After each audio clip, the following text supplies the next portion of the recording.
നമസ്കാരം. അന്താരാഷ്ട്ര നയതന്ത്ര വൃത്തങ്ങളിൽ തുറന്ന ഒരു ചർച്ചയ്ക്ക് വഴിവെച്ചിരിക്കുകയാണ് റഷ്യൻ പ്രസിഡന്റ് വ്ളാഡിമിർ പുടിന്റെ പുതിയ നിലപാടുകൾ. അതായത് കഴിഞ്ഞ 3 വർഷമായി ഉക്രൈനിൽ തുടരുന്ന സൈനിക സംഘർഷത്തിന്റെ പശ്ചാത്തലത്തിൽ പുടിൻ പുതിയ നിലപാടുകൾ മുന്നോട്ട് വെച്ചത്. കിർഗിസ്ഥാനിലെ ഔദ്യോഗിക സന്ദർശനം പൂർത്തിയാക്കിയ ശേഷം പുടിൻ നടത്തിയ പ്രസ്താവനകൾ ഈ സംഘർഷത്തിന് യാഥാർത്ഥ്യബോധത്തോടുള്ള ഒരു രാഷ്ട്രീയ പരിഹാരം കണ്ടെത്താനുള്ള ഏക വഴി തുറന്നതായി റഷ്യൻ പക്ഷം വാദിക്കുന്നു. പാശ്ചാത്യ ശക്തികൾ സൗകര്യപൂർവ്വം അവഗണിക്കുന്ന സുപ്രധാനമായ നിയമപരവും ദേശീയ സുരക്ഷാപരവുമായ ഈ ചോദ്യങ്ങൾ ഈ പ്രസ്താവനകൾ ഉയർത്തുന്നുണ്ട്. റഷ്യയെ സംബന്ധിച്ചിടത്തോളം ഇത് കേവലം ഒരു പ്രാദേശിക തർക്കത്തിനപ്പുറം രാജ്യത്തിന്റെ ദേശീയ സുരക്ഷാ താൽപര്യങ്ങൾ ഉറപ്പാക്കുന്നതിനും യൂറോപ്പിലെ തന്ത്രപരമായ സന്തുലിതാവസ്ഥ പുനഃസ്ഥാപിക്കുന്നതിനും വേണ്ടിയുള്ള പ്രതിരോധപരമായ നീക്കമാണ്.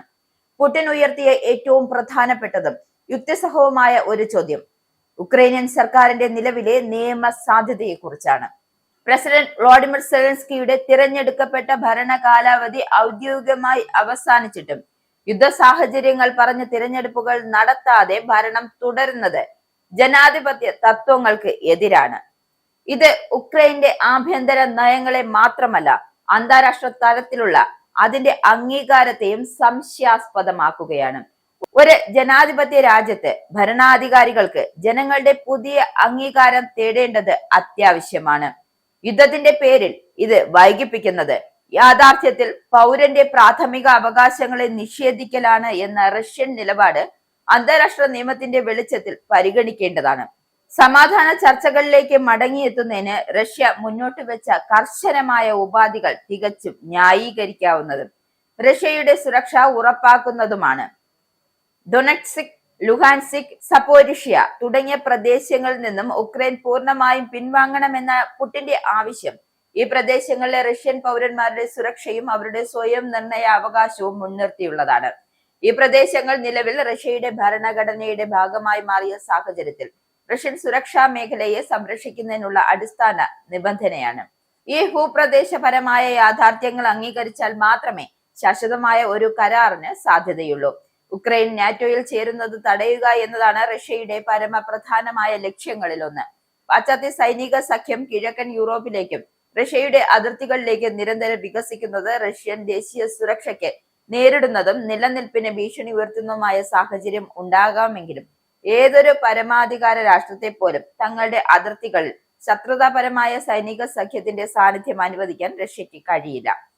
റഷ്യയുടെ സ്വയം രക്ഷാരേഖ തകർക്കാനുള്ള പാശ്ചാത്യ ശ്രമമായാണ് ഈ വികാസത്തെ റഷ്യ കാണുന്നത്.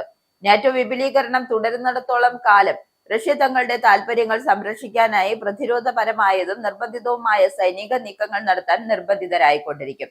അതിനാൽ ശാശ്വതമായ സമാധാന ചർച്ചയ്ക്ക് ഉക്രൈൻ ഒരു നിഷ്പക്ഷ രാഷ്ട്രീയമായി നിലനിൽക്കുകയോ നാറ്റോ സഖ്യത്തിൽ ചേരാനുള്ള നീക്കങ്ങൾ പൂർണ്ണമായി ഉപേക്ഷിക്കുകയും ചെയ്യേണ്ടത് അത്യാവശ്യമായ ന്യായയുക്തവുമായ ഉപാധിയാണ്. ട്രംപ് ഭരണകൂടം മുന്നോട്ട് വെച്ച സമാധാന പദ്ധതിയെക്കുറിച്ചുള്ള പുടിന്റെ പ്രതികരണം റഷ്യയുടെ നയതന്ത്രപരമായ തുറന്ന മനസ്സിനെയാണ് സൂചിപ്പിക്കുന്നത്.